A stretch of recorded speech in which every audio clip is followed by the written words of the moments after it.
Halo, assalamualaikum semua. Melanjutkan video sebelumnya yuk. Langsung aja ke ceritanya, sebelum itu bantu subscribe, like, dan komennya dulu. Oke, langsung ke ceritanya.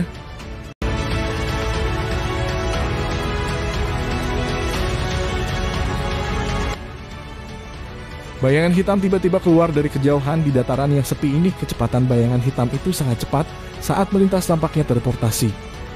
Singkat cerita, Xiaoyan berjalan lebih dekat ke pintu masuk utama Kamsuku ketika ekspresinya tiba-tiba berubah. Kakinya tiba-tiba mundur satu langkah saat panah panjang tiba-tiba menembus udara dan menuju ke arah Xiaoyan.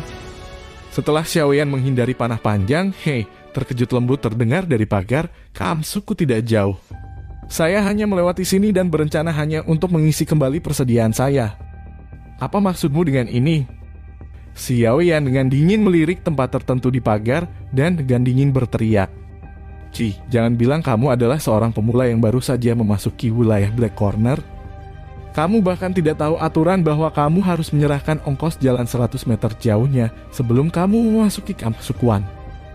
Sosok manusia melompat ke atas pagar. Xiaoyan mengerutkan keningnya. Biaya jalan 500 koin emas. Cepat berikan, jangan membuang waktu saya. Jangan bilang padaku bahwa kamu bahkan tidak mampu membayar biaya jalan. Aturan yang aneh. Xiaoyan menghela nafas dalam hatinya. Dia menyentikkan tangannya dan sekantong koin emas muncul di tangannya. Setelah itu dia melemparkannya ke pria itu. Dia dengan hati-hati menghitung sekali sebelum melambaikan tangannya dan berteriak dengan suara kering, buka gerbang. Setelah mendengar suara ini, pintu kayu yang rusak dari Kamsuku segera mulai berderit saat dibuka. Itu mengungkapkan jalan di dalamnya dan aliran manusia datang dan pergi. Masuklah, teman baru. Pria kurus itu membuka mulutnya dan tertawa ketika dia berbicara sambil tersenyum. Xiaoyan sedikit mengernyit, itu benar-benar seperti yang dikatakan Yao Lao. Daerah pojok hitam ini tidak memiliki banyak orang biasa. Tangannya memegang gagang penguasa di pundaknya dan berjalan menuju pintu masuk utama dan sebelum melangkah masuk. Begitu dia memasuki Kamsuku, jalan yang dibentuk oleh tenda muncul di matanya. Ada berbagai macam stand yang dipajang di luar tenda dengan banyak benda aneh dan unik yang diletakkan di sana.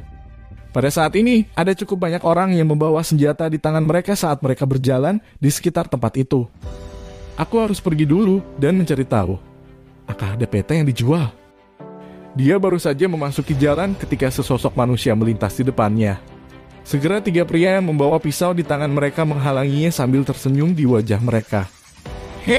Aku akan memberitahumu pemula yang baru saja tiba di wilayah Black Corner. Hari ini izinkan saya mengajari Anda aturan pertama dalam wilayah Black Corner. Sebuah tawa yang mengerikan terdengar dari belakangnya. Xiaoyan berbalik untuk melihatnya. Pria kurus yang telah menembakkan panah dari sebelumnya memegang busur dan anak panah di tangannya. Panah tajam ditujukan pada Xiaoyan dari kejauhan. Serahkan semua hal padamu, uang Anda, senjata, atau hal lain apapun. Serahkan semua yang Anda miliki. Jika suasana hati saya baik, saya mungkin hanya menjaga satu lengan Anda sebagai harga untuk Anda melakukan kesalahan. Pria kurus itu membuka mulut dan tertawa. Singkat cerita, dalam sepersekian detik, tiga temannya terpukul berat. Perasaan ngeri dan kejam melintas di mata lelaki kurus itu. Busur di tangannya hampir bergerak ketika bayangan hitam tiba-tiba muncul di belakangnya. Suara rendah yang tebal terdengar lembut. Di masa depan sebelum Anda menyerang, Anda lebih baik membedakan kesenjangan antara kedua belah pihak. Namun saya pikir Anda mungkin tidak memiliki waktu berikutnya. Penguasa hitam itu menabrak bagian belakang pria itu. Segera seteguk darah segar bercampur dengan organ-organ internal yang telah dihancurkan oleh kekuatan besar yang dikeluarkan. Akhirnya semuanya mati dalam sekejap. Setelah itu, Xiaoyan berjalan masuk ke dalam tarama. Kemudian ada sesosok manusia yang agak gemuk tiba-tiba muncul di depannya. Wajah pria itu penuh senyum. Tuan, Anda berniat membeli peta bukan? Sebelumnya, saya melihat Anda bertanya ke sana ke sini. Orang itu tersenyum dan berbicara di depan Xiaoyan. Kamu punya? Xiaoyan melirik orang asing yang gemuk ini dan bertanya dengan lembut. Aku adalah pedagang yang berjalan di Great Plains of Black Region ini. Secara alami saya harus membawa peta yang paling tepat. Pria gemuk itu tersenyum lagi ketika dia menjawab. Berapa harganya? Masih belum ada sedikit pun fluktuasi dalam suara Xiaoyan. Di Black Corner region ini tidak ada makan siang gratis. Aku akan memberitahu Tuan sesuatu yang jujur. Di Great Plains of Black region ini, bahkan jika Anda memiliki peta, Anda juga akan kesulitan menemukan tujuan pasti Anda. Ini karena kadang-kadang akan ada badai hitam yang menutupi langit dan menghilangkan matahari yang terjadi di dataran. Pada saat seperti itu, peta tidak berguna. Hanya orang-orang yang memiliki pengalaman hebat yang berhasil keluar dari Black Storm. Namun saya pikir Tuan sebagai pendatang baru seharusnya tidak memiliki pengalaman seperti itu kan? Aku tidak akan bertele-tele denganmu. Saya ingin mempekerjakan Anda untuk menjadi penjaga kelompok tentara bayaran saya. Jika tujuan Anda adalah untuk melewati Great Plains of Black region ini dan masuk ke dalam Black Corner region bagian dalam, Anda dapat menemani saya dalam perjalanan. Namun sebagai kompensasi untuk membawamu keluar dari Great Plains, kamu harus sedikit membantu ketika kelompok tentara bayaranku menemui masalah. Mari kita berkolaborasi yang menyenangkan. Anda bisa memanggil saya Duoma. Melihat bahwa Xiaoyan menganggukkan kepalanya, orang itu segera menghela nafas lega. Dia tersenyum mengulurkan tangannya ke arah Xiaoyan.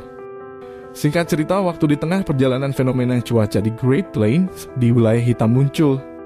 Tidak lama kemudian, angin liar yang menjerit tiba-tiba datang menyapu. Segera beberapa orang dengan tubuh yang lebih lemah tertiup angin liar sampai tubuh mereka mulai bergoyang. Angin berwarna hitam datang menyapu dari langit yang merupakan awan gelap. Itu seperti iblis yang sepertinya membuka mulutnya, yang besar, siap menelan apapun yang ditemuinya. Xiaoyan setengah berlutut di tanah. Dia dengan kasar memasukkan penguasa seksualnya yang berat ke tanah dan menyembunyikan tubuhnya di belakang tubuh penguasa besar itu. Xiaoyan mengedipkan matanya dan merasakan angin liar di sekitarnya yang tampaknya menunjukkan tren melemah. Dia ragu-ragu sejenak dan tiba-tiba setengah membungkukkan tubuhnya dan diam-diam bergerak menuju cahaya merah kabur. Orang ini sebenarnya memiliki tubuh roh. Hanya saja dia tampak sangat lemah, kelas Dowling. Tampaknya ada sesuatu yang bersembunyi di kegelapan. Anak kecil, jangan bergerak.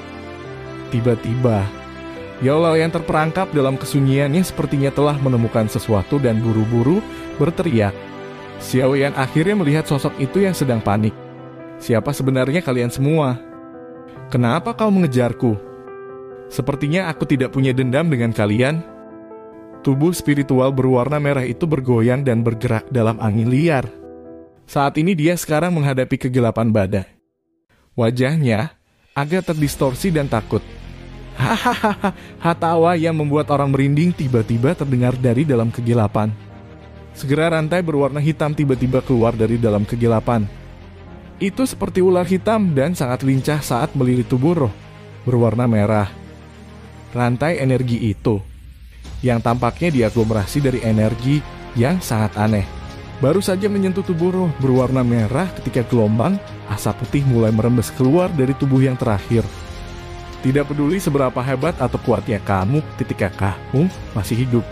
Selama kamu telah menjadi tubuh roh, kamu adalah target berburu untuk souls kami. Tawa yang mengerikan itu berangsur-angsur menjadi jauh di kegelapan sampai benar-benar menghilang. Akhirnya Xiaoyan menatap langit yang menjadi sedikit lebih terang sebelum menghela napas lega di dalam hatinya.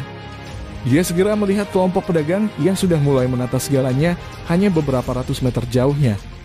Ketika Xiaoyan hendak mendekati kelompok pedagang, dia bisa melihat wajah yang menyenangkan dari Duoma. Tuan Xiaoyan, apakah Anda baik-baik saja? Saya benar-benar cemas ketika saya tidak dapat menemukan Anda sebelumnya.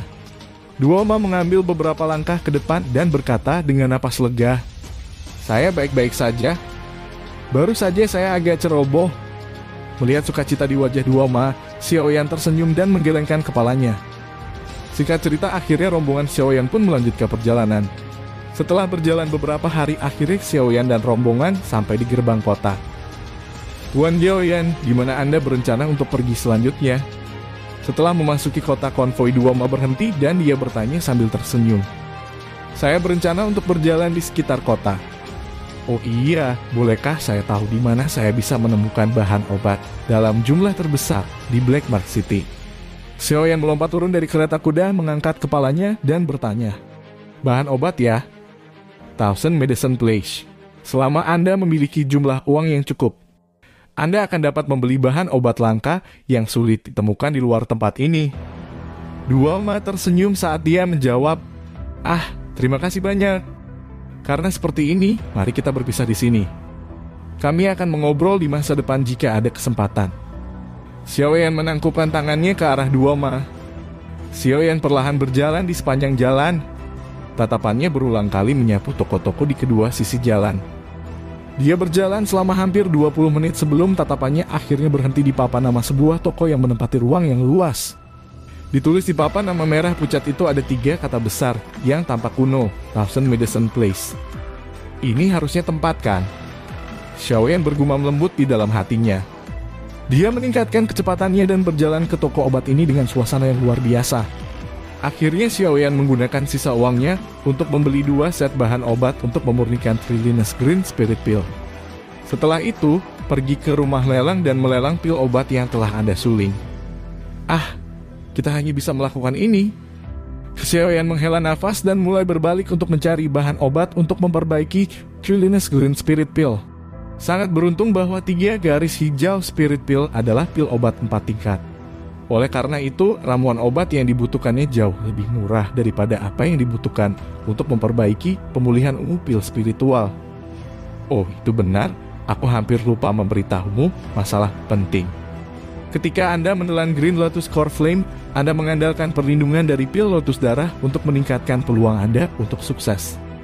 Namun Fallen Heart Flame itu berada di peringkat ke-14 di Heavenly Flame Ranking. Itu jauh lebih kuat dari Green Lotus Core Flame yang berada di peringkat ke-19. Karena itu persiapan Anda kali ini harus lebih lengkap. Saya berencana untuk berjalan di sekitar kota. Oh iya, bolehkah saya tahu di mana saya bisa menemukan bahan obat dalam jumlah terbesar di Black Mark City?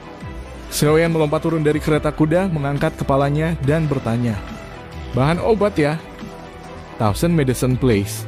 Selama Anda memiliki jumlah uang yang cukup, Anda akan dapat membeli bahan obat langka yang sulit ditemukan di luar tempat ini. Duoma tersenyum saat dia menjawab, terima kasih banyak. Karena seperti ini, mari kita berpisah di sini.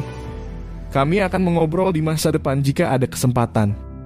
Xiaoyan menangkupkan tangannya ke arah Duoma. Xiaoyan perlahan berjalan di sepanjang jalan. Tatapannya berulang kali menyapu toko-toko di kedua sisi jalan. Dia berjalan selama hampir 20 menit sebelum tatapannya akhirnya berhenti di papan nama sebuah toko yang menempati ruang yang luas. Ditulis di papan nama merah pucat itu ada 3 kata besar yang tampak kuno, Thousand Medicine Place. Ini harusnya tempat kan? Xiaoyan bergumam lembut di dalam hatinya. Dia meningkatkan kecepatannya dan berjalan ke toko obat ini dengan suasana yang luar biasa. Akhirnya Xiaoyan menggunakan sisa uangnya untuk membeli 2 set bahan obat untuk memurnikan Trilliness Green Spirit Pill. Setelah itu, pergi ke rumah lelang dan melelang pil obat yang telah Anda suling. Kita hanya bisa melakukan ini. Xiaoyan menghela nafas dan mulai berbalik untuk mencari bahan obat untuk memperbaiki Trilliness Green Spirit Pill.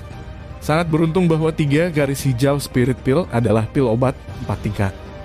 Oleh karena itu, ramuan obat yang dibutuhkannya jauh lebih murah daripada apa yang dibutuhkan untuk memperbaiki pemulihan ungu pil spiritual. Oh, itu benar, aku hampir lupa memberitahu masalah penting. Ketika Anda menelan Green Lotus Core Flame, Anda mengandalkan perlindungan dari pil Lotus Darah untuk meningkatkan peluang Anda untuk sukses. Namun Fallen Heart Flame itu berada di peringkat ke-14 di Heavenly Flame Ranking. Itu jauh lebih kuat dari Green Lotus Core Flame yang berada di peringkat ke-19. Karena itu persiapan Anda kali ini harus lebih lengkap. Terima kasih sudah menonton. Lanjut di video selanjutnya, jangan lupa subscribe.